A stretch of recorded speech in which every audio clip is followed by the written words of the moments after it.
We know the purple line is coal. That is coal used in coal-fired power plants to generate electricity either for the grid or directly for factories, and that this red line was petroleum. Though it's twice as much, this is not used to generate electricity for the grid. This is generally petroleum that's for transportation sources. So the other generation of electricity for the grid or for factories in the US is natural gas. That's this kind of yellow-brown line, natural gas or methane. So that's the methane that we use in the lab in Bunsen burners. It's natural gas that you use in your homes to heat your home, or if you have a gas oven or stove. This has that blue flame that we've seen before. So natural gas provides heat for about 60% of homes in the US, but it's also used in power plants. There are some natural gas cars and buses. If you've seen the a sign on the big blue bus in Santa Monica that says CNG, that is, the CNG stands for compressed natural gas. Natural gas is a clean fossil fuel similar to petroleum because it doesn't have the extra nitrogen and sulfur atoms that coal has, so it doesn't produce those air pollutants directly, but it still produces carbon dioxide because it's still a hydrocarbon in a combustion reaction whose main products are carbon dioxide and water. So this is a natural gas-fired power plant. Similar to coal-fired power plant that generates electricity for the grid, this is actually nearest to us in Santa Monica. This is the in Playa del Rey. You may have seen it. You can see right there. It's right next to the beach. The same schematic for the coal-fired power plant is true for the natural gas-fired power plant. The only difference is the combustion reaction here. What's burning in the burners, what's providing the heat to boil the water, is natural gas. So that's the same idea, is you're using a fossil fuel in the combustion reaction that produces energy from breaking bonds. In the hydrocarbon, you can get a lot of energy from that, and that's energy as heat to heat up and boil water. So these same energy conversions occur in a natural gas-fired power plant. There's potential energy that's becoming kinetic energy, that's radiant energy when those molecules are moving faster, and this is becoming mechanical energy as the steam moves through the turbine and then turns into electrical energy that is electricity generated for the grid. So those are similarities to the coal-fired power plant, that it's still a fossil fuel, it's still generating carbon dioxide gas, but it doesn't have the air pollutants as coal.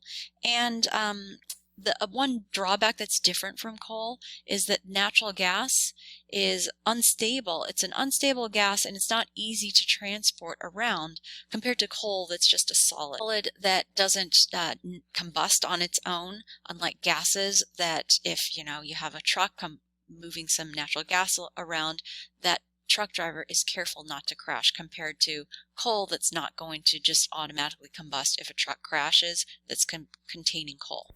Fracking is another downside of natural gas. Just as we're running out of petroleum and oil reserves, we're also pumping out methane gas from underground stores and running out of that as well. In fact, major reserves have been used of methane gas, but there are still minor reserves in small pockets, and that's what fracking is about. Fracking stands for hydraulic fracturing, and that is the process where these minor stores of methane gas that are underground are pumped up from underground, but this first involves pumping in water and chemicals. So this is deep underground. You have to dig a well, and deep underground you have to pump in hot water and chemicals to fracture.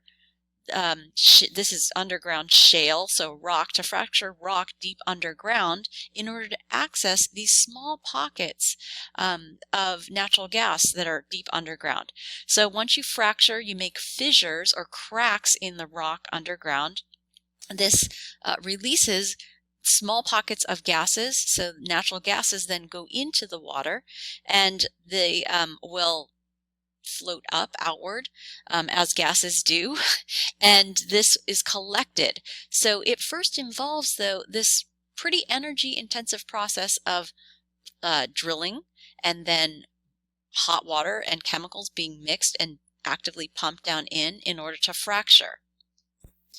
The process of fracking is relatively new. It was first attempted in the 1940s, but now it's large scale and mostly in the US, but other countries as well.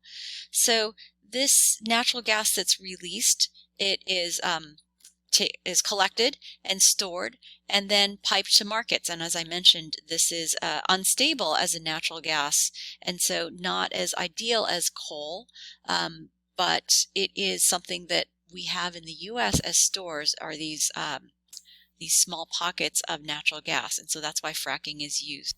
So it's not only energy use that's a drawback, but this is water that has to be used, water that we could use for other things like watering plants or agriculture or drinking. This process of fracturing also contaminates nearby underground water stores.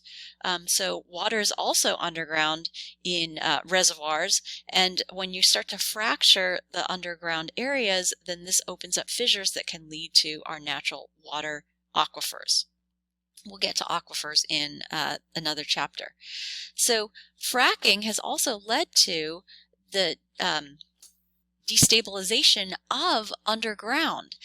So seismic events, earthquakes in Oklahoma, which shouldn't be happening because Oklahoma does not have any tectonic plates, but because of fracking going on daily in Oklahoma, there are daily small earthquakes below 3 on the Richter scale, but still earthquakes that shouldn't be happening. So because of these issues, these drawbacks, fracking has been banned in France, Vermont, and in New York.